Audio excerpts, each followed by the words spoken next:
Bonjour à tous. Aujourd'hui, on va s'attaquer à un vrai casse-tête, un défi que toutes les équipes produits connaissent par cœur, la priorisation. On va décortiquer ensemble une méthode super puissante pour transformer ce qui ressemble souvent à un chaos d'idées en une feuille de route qui soit claire, logique et surtout qui ait de l'impact. Et oui, c'est la question. On a tous ça.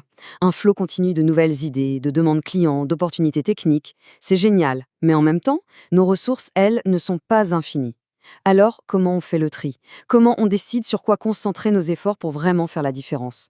C'est le défi de tous les jours. Le problème, c'est que sans une méthode, on tombe très vite dans le panneau. On y va au feeling, à l'instinct. Ou pire encore, et on le fait tous sans s'en rendre compte, on cherche les infos qui confirment ce qu'on pense déjà. C'est le fameux biais de confirmation, et croyez-moi, c'est l'ennemi public numéro 1 d'une bonne roadmap.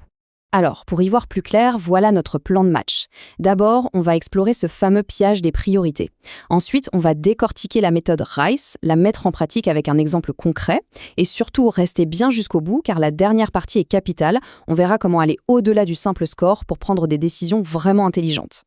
Ok, première étape, il faut prendre conscience qu'une bonne décision produit, ça ne peut pas reposer que sur une opinion, même si elle vient de la personne la plus expérimentée de la boîte. L'idée, c'est de passer d'une approche «je pense que» à une approche guidée par des faits, par des données. Cette expression, elle tape en plein dans le mille, non? Elle illustre parfaitement ce biais de confirmation. Quand on a déjà une idée en tête, on va, consciemment ou non, trouver tous les prétextes, tous les chiffres qui nous arrangent pour la justifier. Et on va ignorer tout ce qui pourrait la contredire. C'est un réflexe humain. Mais en product management, c'est ultra dangereux. La seule solution pour sortir de ça, c'est de s'appuyer sur un cadre de travail, un framework qui nous force à évaluer chaque idée selon les mêmes critères. Des critères objectifs, compris et partagés par toute l'équipe. Et c'est justement la promesse de la méthode RICE. Allez, on plonge dans le vif du sujet. La méthode RICE, pour la petite histoire, elle a été développée par l'équipe produit d'Intercom. Ils avaient besoin d'un outil pour eux, pour prioriser de façon plus structurée. RICE, c'est un acronyme tout simple pour 4 facteurs. Reach, Impact, Confidence et Effort. Le premier critère, le R, c'est le Reach, la portée. Là, on ne parle pas au doigt mouillé en disant « ça va toucher beaucoup de monde ». Non, on se force à mettre un chiffre. Combien de clients exactement vont interagir avec cette fonctionnalité chaque mois? Ça nous oblige tout de suite à être concret et à quantifier notre audience. Ensuite, le I pour impact. Parce que toucher beaucoup de monde, c'est bien, mais la question, c'est à quel point on va changer leur vie ou faire avancer nos propres objectifs. Et pour éviter que chacun ait sa propre définition de gros impact, RISE propose une échelle toute simple. 3, c'est un impact massif, genre ça va faire décoller la conversion. 0,25, c'est bon, c'est cosmétique. Et c'est là que la méthode devient vraiment, vraiment maligne.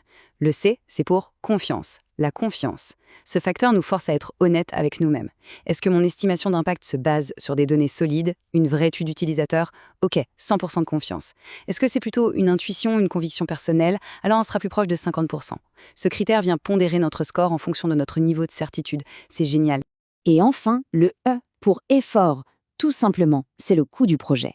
En l'estimant en personne-mois, combien de temps de travail pour le design, le développement, le produit, c'est notre dénominateur dans l'équation.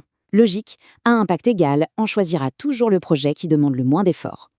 Et voilà la magie de la formule. On multiplie la portée, l'impact et la confiance, et on divise le résultat par l'effort. Qu'est-ce qu'on obtient à la fin? Un score. Un seul score qui représente en gros l'impact total par unité de temps investi. Et ça nous permet de comparer des projets qui n'ont rien à voir les uns avec les autres sur une base commune et bien plus objective. Bon, à cette théorie, on va mettre les mains dans le cambouis pour voir comment ça marche vraiment.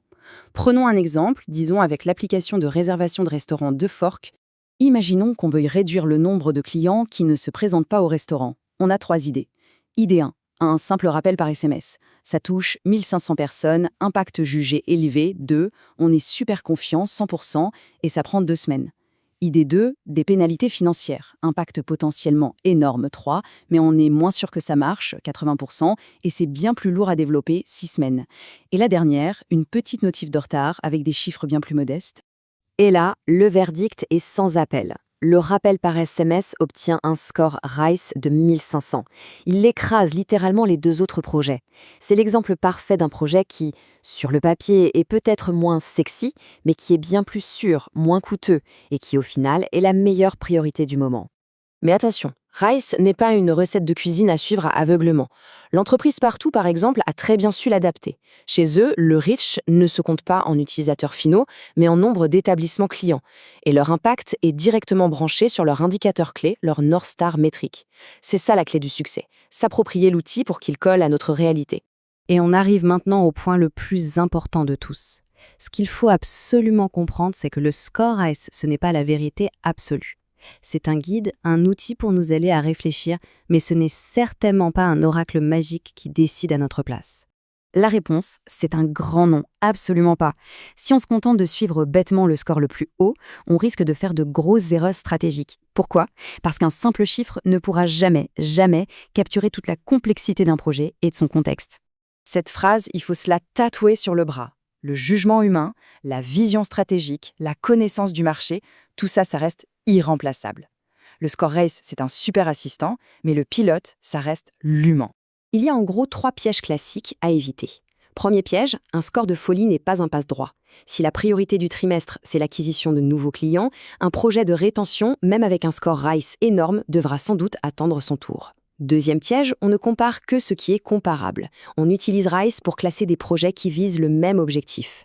Et enfin, il faut abandonner ce mythe du product manager scientifique. Nos scores sont des estimations, des hypothèses, pas des certitudes gravées dans le marbre. Le point crucial, il est là.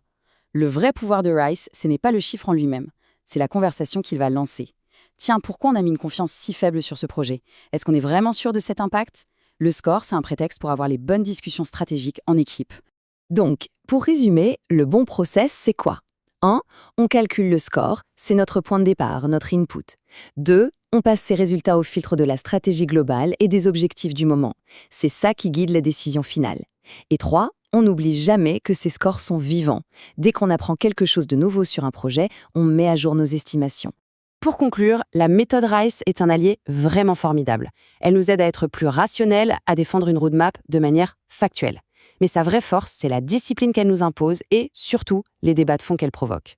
Alors la prochaine fois, la question ne sera plus seulement quel est le plus gros score, mais plutôt quelle conversation stratégique essentielle ce petit calcul va-t-il nous permettre d'avoir ?